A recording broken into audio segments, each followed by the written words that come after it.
Hey everyone, today I'm going to show you how to create a page template in Shopify step by step. So creating a page template is useful because it gives you a layout that you can use when building pages so that you do not have to start from the beginning every time. So to get started, I want you to open your Shopify admin and go to your online store. And from there, open the theme editor by clicking edit theme. So once the theme editor is open, look at the top of the screen where you can see the current page, which should normally be the home page. So click on that menu and then select pages.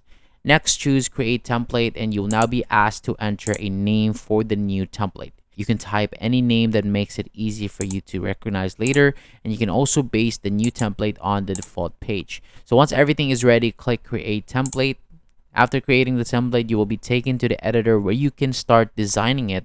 So from this point, the design is completely up to you. You can use the different sections available on the left side of the editor and then add the ones you want for your page template.